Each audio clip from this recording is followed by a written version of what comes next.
terkait dengan konflik yang terjadi di Gaza antara Palestina dan juga Israel. Sebelumnya kita tahu Presiden Prabowo Subianto merespon bahwa memang ada upaya untuk melakukan evakuasi terhadap warga di Gaza yang terluka untuk dievakuasi ke Indonesia. Sementara di gelombang pertama akan ada 1.000 warga Gaza yang terluka yang nantinya akan dievakuasi sementara. Bagaimana kemudian dampaknya terhadap Indonesia dan seperti apa, apakah ini bisa terrealisasi?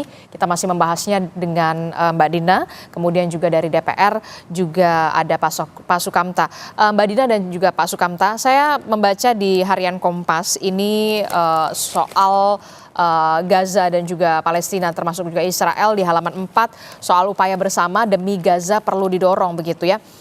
Ada bacaan dari Pak Smith Al-Hadar yang merupakan pengamat Timur Tengah dan penasihat Indonesia Society for Middle East Studies begitu ya.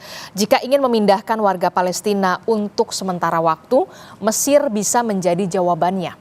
Namun Mesir pun tidak percaya jika relokasi benar-benar bersifat sementara. Inilah yang kemudian menjadi pertanyaan kita bersama begitu ya, apakah benar ini akan dilakukan sementara ataukah kemudian jangan sampai ada kekhawatiran apakah ini upaya untuk kemudian mengosongkan Gaza begitu ya, dengan warganya yang harus dipindahkan begitu ya, tapi kita juga harus apresiasi betul apa yang dilakukan atau langkah yang dilakukan oleh Presiden Prabowo Subianto atas nama kemanusiaan untuk menghandle dalam tanda kutip warga-warga Gaza yang terluka begitu ya.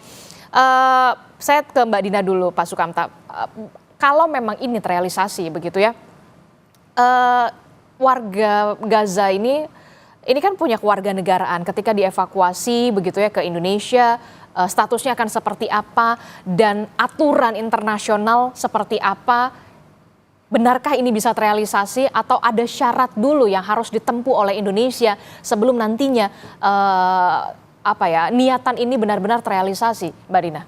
Oke, saya mundur satu step dulu, mengatakan bahwa upaya Presiden Prabowo memang harus diapresiasi. Bahwa dibandingkan dengan periode sebelumnya di masa Presiden Jokowi, di mana Pak Jokowi itu nggak pernah ngurusin langsung sampai seperti ini turun tangan, itu perlu diapresiasi.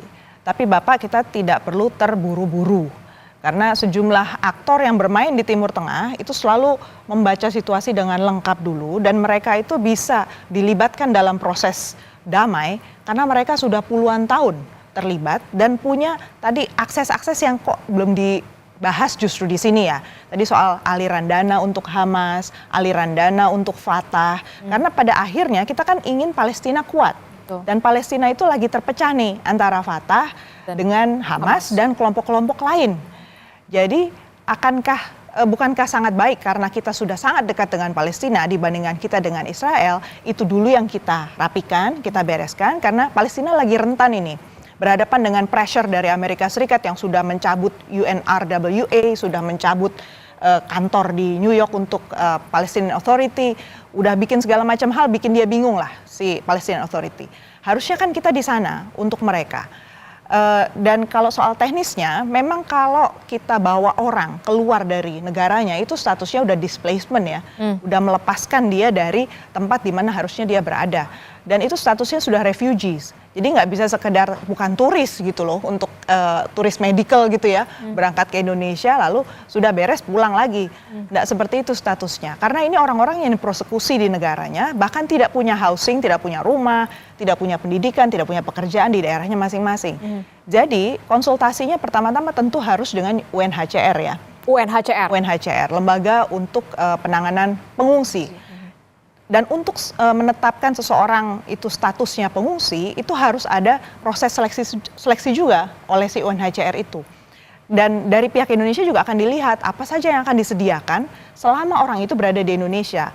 Kita tidak bisa membayangkan yang di bawah hanya yang sakit. Karena kalau yang sakit itu udah sangat parah gitu ya, pasti keluarganya ada yang ikut dong. Siapa yang mau bertanggung jawab nanti pada saat perawatan, pengobatan. Lalu orang-orang itu akan ditaruh di mana? Dan kalau dilihat dari ketentuan PBB, satu-satunya treaty yang mengatur soal refugee, perjanjian internasional mengatur refugee itu 1951 plus protokol 1967. Dan di situ jelaskan hak apa saja yang harus diberikan oleh negara yang menampung si refugee sesementara apapun itu harus disediakan, mulai dari rumah, makan, pekerjaan, pendidikan, dokumen untuk mereka travel, dan mereka harus travel bebas di dalam negara tersebut. Harus dijamin haknya untuk travel di situ, termasuk hak agama, hak sosial, pelayanan sosial. Jadi dia nggak bisa diperlakukan hanya sebagai orang sakit, hanya di rumah sakit lalu dipulangkan. Itu harus kita antisipasi kan, hal seperti itu. Makanya kita harus komunikasi betul dengan pihak UNHCR, plus juga harus memikirkan antisipasinya. Begitu kita masuk ke sistem seperti itu, ada presiden seperti itu, dan kita apalagi ternyata kalau UNHCR bilang, oh ini harus masuk ke konvensi 1951 nih, berarti menandatangani. Berarti Indonesia sampai sekarang tidak kita masuk nggak dalam ratifikasi. Jadi kita nggak punya tanggung jawab. Yang penting kalau ada orang datang kemari sebagai pengungsi, kita tidak melempar mereka kembali karena status mereka persekusi kan, dipersekusi. Jadi nggak boleh di refoulement namanya, dikembalikan kembali. Nah, kalau kita udah nerima 1951 kita ratifikasi, artinya segala pengungsi dari segala dunia kita nggak boleh diskriminasi kan? nggak boleh milih-milih. Nggak boleh pilih-pilih. Oh yang ini jangan deh, yang ini Ya kita boleh. cuma mau Palestina aja nih kasusnya, itu kasus khusus ya nggak bisa. Jadi implikasinya sekali lagi itu tentu harus dihitung ya. Dan kalau kita mau menjadi leader di bidang kemanusiaan, saya setuju. Tinggal jabarkan juga nih konsekuensi ini sudah dihitung, sudah dilihat. Di Kementerian Luar Negeri itu secara struktural belum ada Pak, itu asumsi saja bahwa Wakil Menteri Luar Negeri itu langsung terhubung dengan direktorat. Bisa dicek ya, sudah belasan tahun kita mendampingi dan berusaha memperkuat Kementerian Luar Negeri ya. Jadi belum ada itu keterhubungan itu. Dan kalau dilihat Direktorat Timur Tengah di Kementerian Luar Negeri, fungsinya itu lebih membantu memperkuat hubungan bilateral. Jadi belum ada yang memegang khusus kasus Israel-Palestina ini untuk penanganan misalnya kemanusiaan. Belum Konflik ada. Gaza dan Palestina. Atau konflik Gaza-Palestina belum ada. Jadi kadang-kadang saya diperbantukan mereka membahas soal isu itu. Tapi tidak ada deployment orang yang memang ahli di bidang itu, kemudian berkumpul di situ secara rutin mengikuti isu itu dan membangun kekuatan Indonesia di situ sampai punya strategi. Sekali lagi, kita perlu strategi kalau di Timur Tengah. Betul-betul harus kuat karena kita berhadapan dengan major powers dan negara-negara yang memang relasi kawasannya itu kompleks betul. Oke.